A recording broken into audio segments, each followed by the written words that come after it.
9ஆம் இடம் சிம்மம் பாக்கியஸ்தானம், அடுத்தது மேஷம். இது ரெண்டும் கிரீன் ஃபிளாக் இன் லவ், கடகமும் சேர்த்துக்கலாம். இந்த மூணு அதில் சிம்மம் டாப்ல வரும். நானும் கலாய்க்கிறேன், நீயும் கலாயினா அந்த இடமே வைபா இருக்கு. அந்த மாதிரி ராசி நேச்சுரலி சிங்க் இருக்கு. அந்த ஜேர்னியே ஒரு எபிக் மாதிரி இருக்கு. ஒருத்தருக்கு காம்ப்ளிமெண்ட் பண்ணிக்கக்கூடிய ராசிகள் இவங்களுக்குள்ள அதிக சண்டையும் வரக்கூடிய ராசிகள். எந்நேரமும் லவ், எந்நேரமும் சண்டை. இதுதான் சிம்மம் தனுசு. தனுசுக்கு சில சமயங்கள்ல சில நேரங்கள்ல சிம்மத்தை தனுசு கைவிட்டுருவாங்க. வைசி வருஷாவும் நடக்கும். சிம்மமும் தனுசை கைவிடலாம்.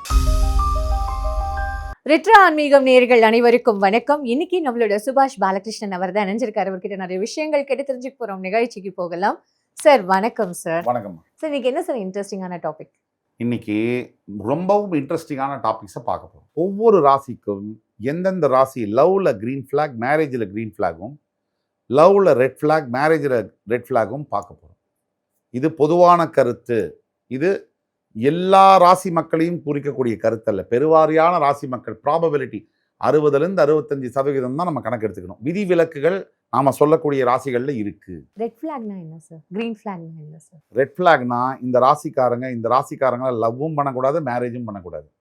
அதே மாதிரி கிரீன் ஃபிளாக்னா இந்த ராசிக்காரங்களை லவ்வும் பண்ணலாம், மேரேஜும் சூப்பரா பண்ணலாம் அப்படிங்கிறது தான். Fine sir. சார் அப்போ நீங்க லவ்வுக்கு இந்த இது அப்படின்னு நீங்க சொல்றீங்க, இந்த ராசிகள்.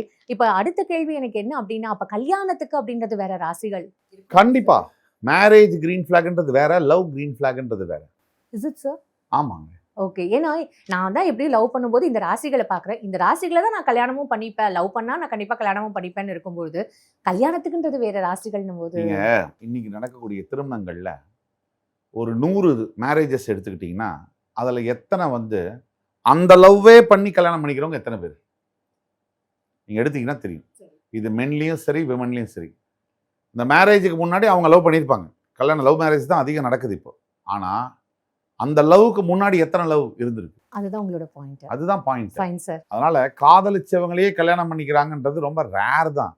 ஒரு காதல்லையே, முதல் காதல்லையே நான் சொல்றது, இந்த முதல் காதல் அதே திருமணமா முடியறதுங்கிறது விரல விட்டு எண்ணிடலாம். நீங்க இன்னைக்கு ஒரு 3 காதல் 4 காதல் ஆன பிறகுதான் திருமணம்ங்கிறதுக்குள்ள போறாங்க. திருமணத்திலேயே 3 போயிட்டு இருக்குது. இப்போ இன்னும் அட்வான்ஸ்மெண்ட்டா. அதனால இப்போ நீங்க கோர்ட்லாம் எடுத்தீங்கன்னா 2வது திருமணம், 3வது திருமணம், தேர்ட் மேரேஜ்.comலாம் வந்துருச்சு. அது போயிட்டே தான் இருக்கு. ஏன் இதெல்லாம் நடக்குதுங்கிறது ஒரு தனி டாபிக். ஆனா இப்போ நம்ம பேசக்கூடியது இந்த ராசிக்கு கிரீன் ஃபிளாக் தரக்கூடிய மேரேஜ்ல கிரீன் ஃபிளாக் தரக்கூடிய ராசி. Okay sir. கண்டிப்பா இது ரொம்ப இன்ட்ரெஸ்டிங்கா இருக்கும்னு நினைக்கிறேன். இப்ப இருக்கிற ஜெனரேஷனுக்கு அப்படியா இதெல்லாம் இருக்குமா அப்படின்றத உங்களுக்கு யோசனையா இருக்கும். இப்போ நம்ம ஒவ்வொரு ராசிக்கும் ரெட் ஃபிளாக் இன் லவ், அப்புறம் ரெட் ஃபிளாக் இன் மேரேஜ், அப்புறம் green flag in love and marriage பார்க்கலாமா சார்? கண்டிப்பா. இது நேயர்களுக்கு மிகப்பெரிய ஒரு நிகழ்ச்சி, விழிப்புணர்வு. தவிர இந்த மாதிரி ஒரு நிகழ்ச்சியை இது எந்த ஒரு சமூக ஊடக வலைதளங்கள்லையும் பார்த்திருக்க கூடாத ஒரு கான்செப்ட். இது கண்டிப்பா நல்ல செய்தியை மக்களிடையே சேர்ந்து சேர்ப்போம். சார், தனுசு ராசிக்கு கிரீன் ஃபிளாக் இன் லவ் எந்தெந்த ராசிகள்? ஃபர்ஸ்ட் சிம்மம் தான். 9ஆம் இடம் சிம்மம் பாக்கியஸ்தானம், அடுத்தது மேஷம். இது ரெண்டும் கிரீன் ஃபிளாக் இன் லவ், கடகமும் சேர்த்துக்கலாம். இந்த மூணு அதுல சிம்மம் டாப்ல வரும். Fine sir. இவங்களுக்கும் மியூச்சுவலா இருக்குமா சார்? இந்த ராசிகளுக்கும் கண்டிப்பா. சிம்மமும் தனுசும் எப்பவுமே கலாட்டாவான ராசிங்க. ரெண்டுமே நானும் கலாய்க்கிறேன், நீயும் கலாயினா அந்த இடமே வைபா இருக்கும். அந்த மாதிரி ராசி நேச்சுரலி சிங்க் இருக்கும். அந்த ஜேர்னியே ஒரு எபிக் மாதிரி இருக்கும். அது ஜேர்னி சிம்மம் அண்ட் தனுசு. இந்த 2 ராசியும் ஒருத்தருக்கு காம்ப்ளிமெண்ட் பண்ணிக்கக்கூடிய ராசிகள். இவங்களுக்குள்ள அதிக சண்டையும் வரக்கூடிய ராசிகள். எந்நேரமும் லவ், எந்நேரமும் சண்டை. இதுதான் சிம்மம் தனுசு. அப்போ கல்யாணம் பண்ணிக்கிறதுக்கு கண்டிப்பா தனுசு செட் ஆகுமான்றது சந்தேகம் தான். சிம்மத்துக்கு தனுசு செட் ஆகும். தனுசுக்கு சில சமயங்கள்ல சில நேரங்கள்ல சிம்மத்தை தனுசு கைவிட்டுருவாங்க. வைசி வருஷாவும் நடக்கும். சிம்மமும் தனுசை கைவிடலாம். ஆனால் அதிகமாக தனுசு பார்த்தீங்கன்னா வேரியேஷன் இருக்கக்கூடிய ராசி. ஆஸ்கிங் ரேட் அதிகம் தனுசுக்கு. எல்லாம் நான் நினைக்கிற மாதிரி எப்படி நினைக்கிறனோ அதே நேரத்தில் பர்ஃபெக்டாக வேணும். ஒன்று மாறினா கூட தனுசுக்கு செட் ஆகாது. அதனால் 2 பேரும் அந்த வேரியேஷன் இருக்கிறதுனாலே செட் ஆகாமல் சில விஷயங்கள் நடக்கும். Fine sir. அப்போது இவங்களுக்கு ரெட் ஃபிளாக் உள்ள லவ் பண்ற அந்த ராசிகள்? தனுசுக்கு கிட்டத்தட்ட மேக்ஸிமம் ராசிகள் ரெட் ஃபிளாக் தான். அதில் முக்கியமான ரெட் ஃபிளாக் அப்படின்னு எடுத்தோம்னாக்கா மிதுனம் அண்ட் கன்னி தனுசுக்கு செட்டே ஆகாது. பல நேரங்களில் ரிஷபம் அண்ட் துலாமும் தனுசுக்கு செட் ஆகாது. ஸோ இந்த 4த்தையும் அப்படியே எடுத்துடலாம். கேட்கவே வேண்டாம். மகரம் கும்பம் சனியுடைய ராசி தனுசுக்கு பாராடாக்ஸ். சார், அப்ப நான் யாரை தான் லவ் பண்றேன்? தனுசுக்கு மேஷம், கடகம், சிம்மம் 3த்துக்குள்ள தான். வேரியேஷனே கிடையாது. அப்ப ரொம்ப வந்து நூடுல்ஸா இருப்பாங்கல்ல சார் யாரு தனுஷ் சார். அவங்கள கல்யாணம் பண்ணவங்க லவ் பண்றவங்க. இது என்ன சார் லாஜிக்? அவங்களுக்கு லாஜிக்கே அதாங்க. இப்ப ஏன் பல பேருக்கு ஒருத்தரோட செட் ஆக மாட்டேங்குது? அந்த பல பேர்கிட்ட தப்பு இருக்கா, ஒருத்தர்கிட்ட இருக்கா? இப்போ ஒருத்தருக்கு செட் ஆகலன்னா இவங்க மேல தப்பா, அவங்க மேல தப்பா பஞ்சாயத்து பண்ணலாம், பட்டிமன்றம் பண்ணலாம். ஒரு ஆளுக்கு 10 பேரோட பிரச்சனைனா அந்த ஆள்கிட்ட பிரச்சனையா, 10 பேருக்கு பிரச்சனையா? அந்த மாதிரி நம்ம வந்து வேற? தனுசு ராசிய பார்க்கணும். ஆமா. Fine sir. அப்போ வந்து ரெட் ஃபிளாக் உள்ள ராசிகள்ல லவ்வுக்கு வந்து தனுசுக்கு தனுசு. மேக்ஸிமம் ரெட் ஃபிளாக் வந்து மிதுனம் அண்ட் கன்னி தான். ஓகே. Marriage sir? Marriage green flag எடுத்தீங்கன்னா தனுசுக்கு வந்து ரொம்ப sir marriage red flag. Marriage red flag எடுத்தீங்கனாலும் மிதுனம் அண்ட் கன்னி தான் வரும். லவ்வுக்கும் சரி, மேரேஜுக்கும் சரி. Maximum red flag. அண்ட் ரிஷபம் அண்ட் துலாம் 4 ராசிகளை சேர்த்துக்கலாம்.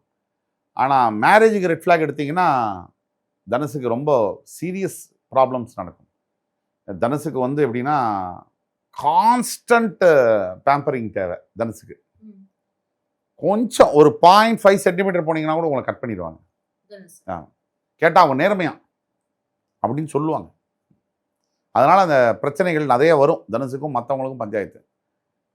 ஆனால் தனுசுக்கு வந்து சூப்பர் கிரீன் அப்படின்னு எடுத்தோம்னா அது வந்து கண்டிப்பாக மேஷம் அண்ட் சிம்மம். கடகு கூட சேர்க்க மாட்டேன். மேஷம் அண்ட் சிம்மம் வந்து சூப்பர் கிரீன். எதனால சார் மேஷம் அண்ட் சிம்மம் மட்டும் தனுசுக்கு? தனுசுக்கு வந்து வைப்ரண்டான பர்சன் தேவை.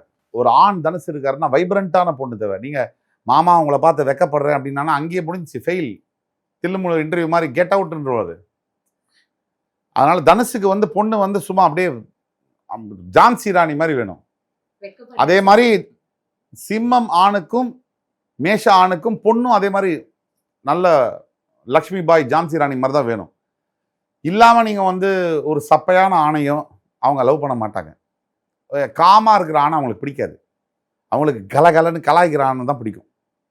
எப்போவுமே வைபாக இருக்கணும். அதே மாதிரி தனுசுக்கு வந்து சிம்மத்துக்கும் மேஷத்துக்குமே கூட நீங்கள் பார்த்தீங்கன்னா சொல்லியிருப்பேன், அவங்களுக்கு வைபான பெண் தான் பிடிக்கும். இந்த ஃபார்மலா இது பண்ணி அத்தான் நீங்கள் உட்காருங்கன்னா செத்தான், அதோட முடிஞ்சவன், அதுக்கு மேலே வரவே மாட்டான். நீங்கள் வந்து அத்தான் உங்களை மனமாற நேசிக்கிறேன். சார் எனக்கு ஒன்று சார், இந்த காலத்தில் இருக்கிறவங்க எல்லாருமே அடக்கமா, அப்புறம் வந்து ரொம்ப யார் எல்லாருமே யாரு இல்ல ஜெனரலாவே சார் யார் ஆணை சொல்றீங்களா பெண்ணை சொல்றீங்களா? ஆண்கள் தான் சார். எல்லா ராசிகளும் எனி ராசி ஃபார் தட் மேட்டர் அவங்க எப்படி எதிர்பார்ப்பாங்க, ஒரு பெண்ணுனா இப்படிதான் இருக்கணும், பெண்களுக்கான நேச்சர் அப்படின்ற மாதிரி எக்ஸ்பெக்ட் பண்ண மாட்டாங்களா? வைப்ரண்ட்ன்றதையும் தாண்டி மாமா அத்தான் அப்படின்னு கூப்பிடுறதெல்லாம் விரும்ப மாட்டாங்க. அதாவதுங்க நல்லா புரிஞ்சுங்க, ஒரு சண்டைக்கோழின்னு ஒரு திரைப்படம் வந்துச்சு, அதுல விஷால் நடிச்சிருப்பாரு. அந்த ஹீரோயின் கேரக்டரை நீங்க பாருங்க, அதை வடிவமைச்ச அந்த விதம், மீரா ஜாஸ்மின் அந்த ஹீரோயினா நடிச்சிருப்பாங்க.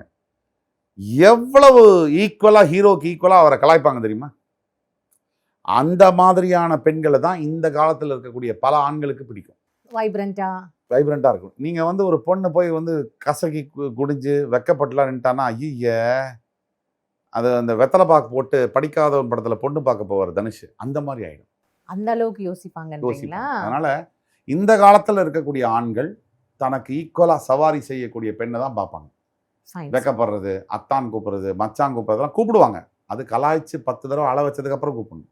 அதுதான் அவங்களுக்கு பிடிக்கும். நீங்க வந்து டைரக்டா போய் கோணி குறுகி நின்னாங்கன்னா அந்த வடிவேல் சொல்ற மாதிரி மச்சான் சாச்சி போட்டா மச்சான் அப்படின்ற மாதிரி ஆயிடும். ஜென்சி ஜென் ஆல்ஃபா அவங்களுக்கு வந்து எந்த ராசிகள் இவங்க வந்து லவ் பண்ணா கரெக்டா இருக்கும், முக்கியமா அப்புறம் கல்யாணம், அதாவது லவ் கல்யாணம் அப்படின்றத நீங்க சொல்வீங்களா சார்? ஆமாம்மா, அருமையான கேள்வி கேட்டீங்க. லவ்வும் காதலும் கல்யாணம் என்பதும் டோட்டலி வேற சப்ஜெக்ட் ரெண்டும்.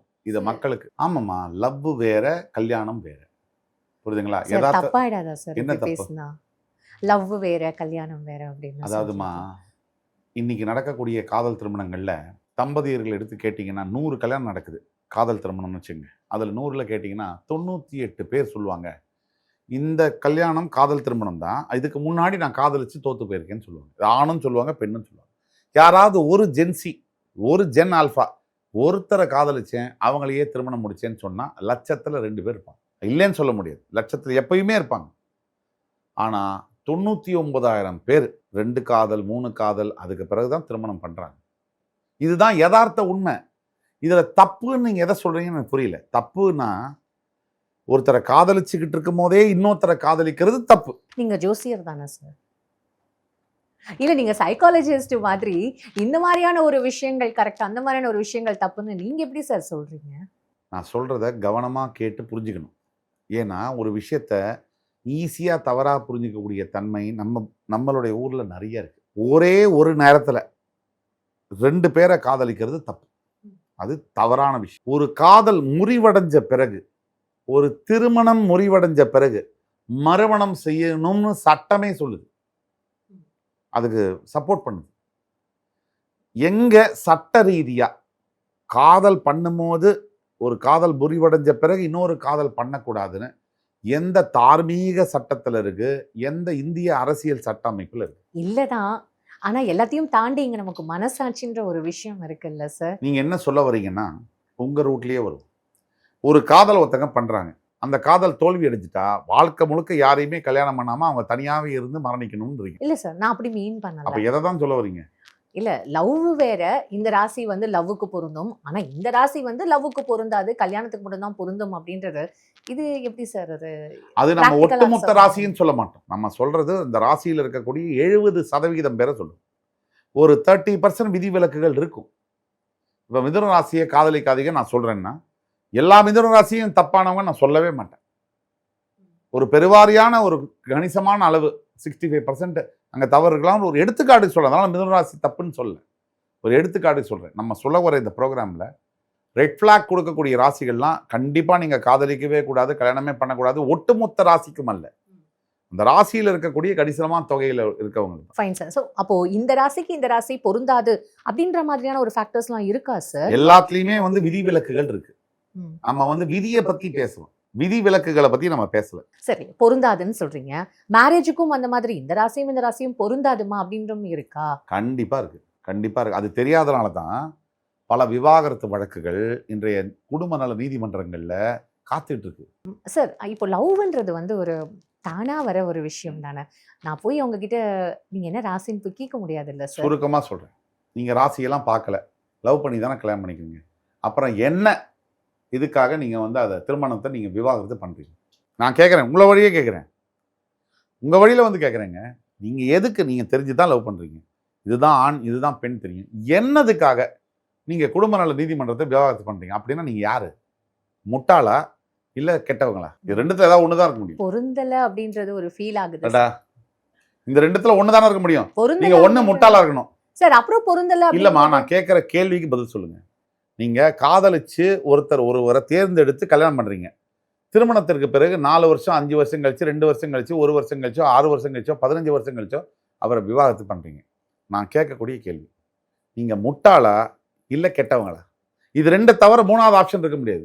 நீங்க சொல்றபடி பார்த்தா. எங்கயாவது ஒரு இடத்துல இவங்க வந்து சரியாயிடுவாங்க. இல்லம்மா, நீங்க சொல்றபடி பார்த்தா. அதான் சார் என்னோட இதுலயே நானும் சொல்றேன் சார். எங்கயாவது ஒரு இடத்துல இவர் மாறுவாரு, இல்ல இவங்க மாறுவாங்க, நம்ம அட்ஜஸ்ட் பண்ணிட்டு போலாம், பொறுத்துக்கிட்டு போலாம். அப்புறம் ஏன் விவாகரத்து பண்றீங்க?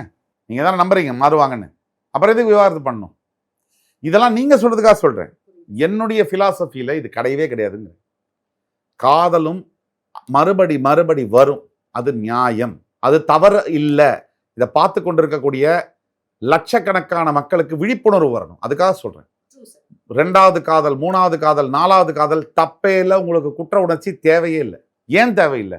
ஒரே காதல் இருக்கும் போது தான் நீங்க பேரலல் லவ் பண்ணவே கூடாது.